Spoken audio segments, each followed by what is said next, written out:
Hey guys, this is Mr. V over here doing another book review today. Today I'll be reviewing the book Ready Player One by Ernest Cline. Just so you guys know right from the beginning, I try to do a spoiler-free book review. If I reveal any spoilers, they would just be minor spoilers. So, anyway, let's get to the book review for Ready Player One by Ernest Cline.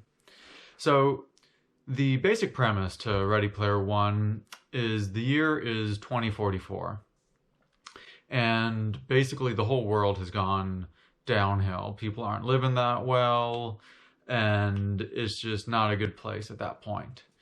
Now there's a guy that he's this guy that's a multi-billionaire. He's worth hundreds of billions of dollars. And he has created this game and like this almost like a fantasy online gaming, which they call the Oasis. And basically, it's a virtual world. It's almost like a online action RPG type of game. And what he does is, at the end of this billionaire's life, he decides that he is going to leave his entire fortune to whoever can find certain Easter eggs and solve certain puzzles in the game he created. And the book, that is the basic premise of the book. And it just follows a teenager named Wade Watts. And he is just the teenager's, he's in 17 or 18 years old. And it just follows his life. So one of the things, there's a few things you guys should know before you start the book. One of the things definitely is that Ernest Cline, he basically is like obsessed with the 1980s because, you know, I was born in the 1980s, but there are a ton of links to the 1980s. He, basically everything is from the 1980s. Despite it being the year 2044, he talks about the 1980s movies, music, video games, everything. You know, that was supposed to be the multi-billionaire's task, was everything from the 1980s. So you guys should know that because I did know, despite being born in the 1980s, I knew some references, but many of them I did not. And the author, he does explain the really big ones, but there are many that are not known. And there were times when they'd like play a 1980s video game where it was a little difficult to follow because I never played the game and many of them I never heard of. To where I'd have to do a quick Google search and just get caught up with what the game was, the 1980s video game. And something else is, I would say, before reading this book, you should know a little bit about online gaming and about these like RPG type of online gamings.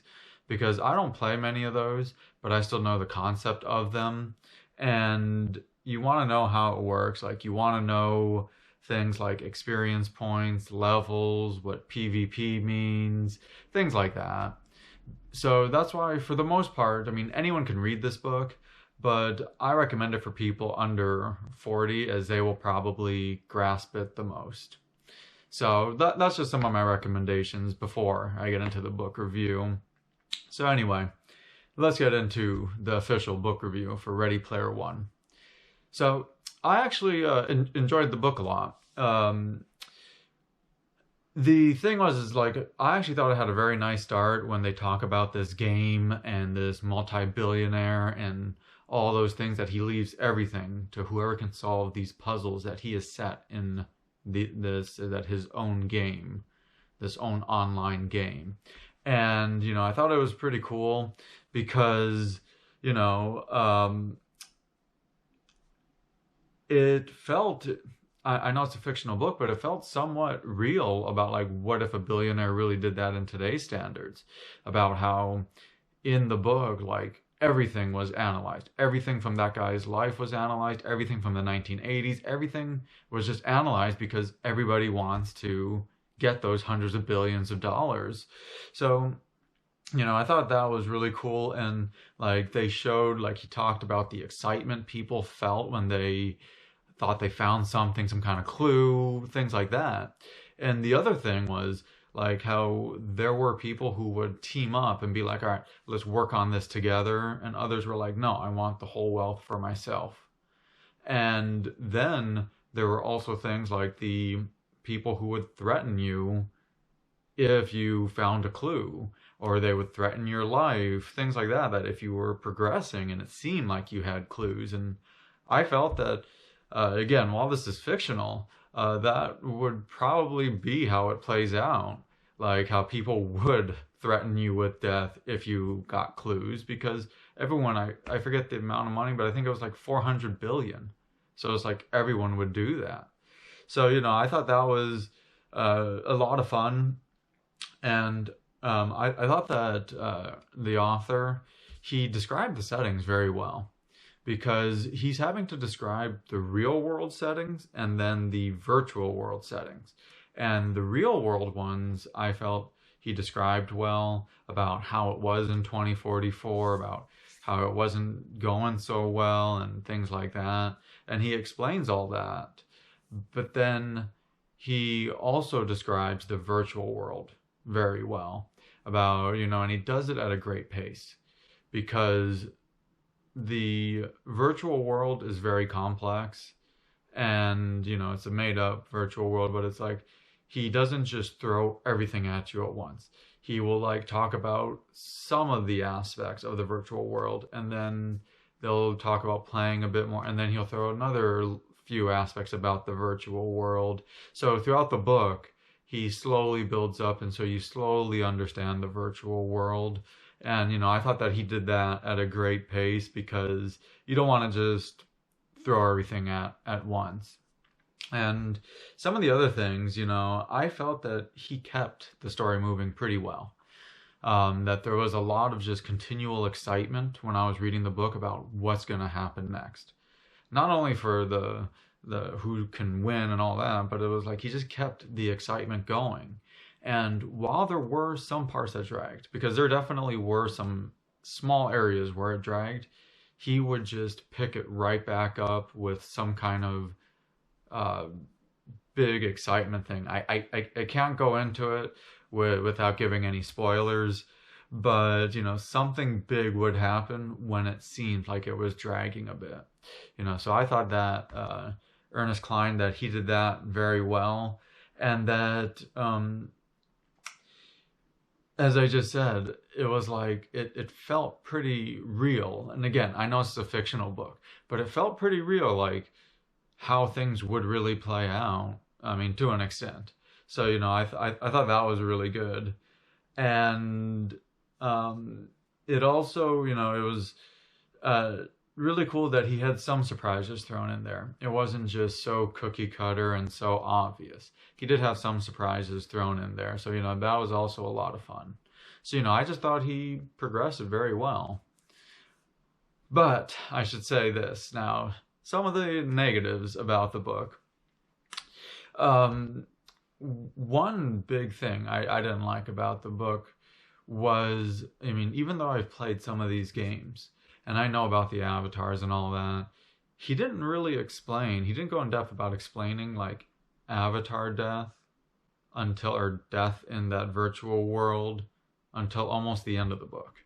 It was like towards the last 10 or 15% of the book. That's when he kind of explains it a bit more, because as I said, you're following this guy, Wade Watts, this teenager, but the way that Wade would talk about it is he'd talk about the dying in the virtual world, but it was confusing many times, because he would talk like you weren't sure if it was just death in the virtual world or the real world, because I have played those type of games, and when you die, you generally respawn, or sometimes you'll lose experience points and then you respawn and then you play it again. But they never explain what happens when you die. Do you respawn? Do you have to start over right from the beginning? Just what happens? And there's things he will say he is going to try to figure something out, or I will die trying. And it's are you talking about the avatar death, or are you talking about your real life death? And there are things in the book that kind of point to both. Like, okay, it could be his real world death or his avatar death. And I'm like, it just felt very weird. And that was one big thing I did not like. Some of the other stuff I did not like in this book was like the last, I would say about 20% of the book. It kind of lost its way a bit. In the, it doesn't veer too far off course, but it still lost its way a little bit. And then it would go back to being normal, and then it would kind of veer off again.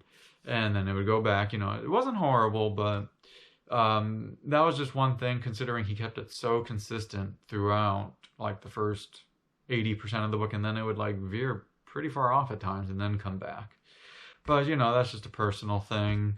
And one thing though that was I really didn't like was that he basically, got way too far-fetched at the last like 20%. The book is already far-fetched. I mean, it's a fictional book. And, this billionaire leaves it for everyone to find in this virtual world, things like that. But he got way too far-fetched in the last like 20% of the book. And, it would be things like certain events would happen and it would be like, they need to enter a castle.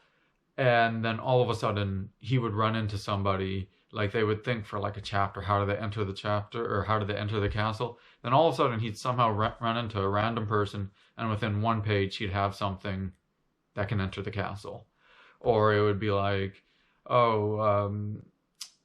something had broken, and then all of a sudden he'd run into someone that can fix it. And it was things like that. And it would just be like, the whole chapter would be about, like I said, like something getting broken, and then in like one page it'd be like, I run into someone and that person can fix it. And it just got way too far-fetched. And then also, there was many puzzles throughout the book, but there was also like the puzzles started to get like way too far-fetched and craziness. Even though I'm just going to make this part up, it would be like they would find out in the virtual world that there'd be like 3 words, and they need to decipher what do those 3 words mean in relation to it. And it would be like, well, I'm making this up, but it'd be like, those 3 words were said in this movie, and in that movie it was done by this actor, and that actor later dated somebody, and that person who they dated that person made an avatar in the world, and that avatar then would do, and it was like they were doing stuff like that. And I'm like, you would never ever figure that stuff out, and how do you link it all within just like a week? And that's where it was like it got just way too far-fetched in the last like 20%. And that was one thing I really didn't like. And then in the last, throughout the whole book, but there's a lot of, I felt in the last part like he over-referenced the 80s. Like I gave you an example, but there was like over-referencing of, okay, it'd be in this movie, and then this actress would do something, and then that actor would do something, and they'd play this game. And it was like you started to over-reference it. And, I saw that many people online felt the exact same way, that it would be like, okay, sometimes it was a little over-referenced, or it would get too far-fetched. And, those are some things, but I felt that happened in the last 20%. I don't think it took away from the book fully, like the whole book. But, that was some areas that it was like in the end, he probably could have changed that a bit. But, that's just, those are fairly minor considering how great the book was up to that point. Because I felt that it was just fun. It was a fun look. Basically, like he was escaping a bad society, like through a virtual world. And, like, because the society had gone to complete ruin by that point. So, like, and people in there were like, just playing the virtual world nonstop to it. And and it's like it kind of shows like, look how many people play the virtual world now. I'm not saying the society's bad, but it's like, look how many people just go on and plug into whatever game they're playing, and they play for hundreds or thousands of hours, and there's not even a prize. People just have fun. So it was like a mixture of that, and it was just a fun look at it, because I found it to be just a fun action adventure book. And that's the way I would definitely go into this book. Don't go into it looking like, this is gonna be like super like the best thing ever, or like this is gonna be super like give you ideas for anything about mental, like this is a really good, it'll make me a better person type of book. This is just a fun action adventure book. And that's all it is. You know, don't look too far into it. So, because I saw some people online were looking too far into it, and then that kind of ruined the book for them. So, anyway, I always rate my books on a scale of 0 to 10. A 0 is an awful book that, you know, you would just hate. A 5 is an average, and a 10 is a phenomenal book. If you get a 10, it's like that should be your next read. Very, very few reach it to the 0, just as very, very few reach it to the 10, because the 5 is average. And I'm a pretty tough critic. If you watch some of my other book reviews, you'll see that I'm pretty tough on books. So it's hard to move up even 1 point, because again, a 5 is average. So anyway, this was a tough book. This is a very tough book for me to rate, because, you know, it was like, you heard some of my complaints, but you heard how much I enjoyed the book as well. So that's why it was a tough book. But again, with a 5 being average, I felt pretty confident now that I would rate this a 7 out of 10. Which, as I said, I'm a pretty tough critic, so a 7 is a pretty good rating. I mean, it's a very good rating for me, because I felt it was a very just fun action adventure. And, you know, that's, I mean, what else can I say about it? You know, so I suggest you guys go out and read this book if you want a fun action adventure. But if you have any comments, disagreements, anything like that, please comment below. I hope you guys click the subscribe button. But thank you for watching this video. This is Mr. V. Hope you guys go and enjoy the reading.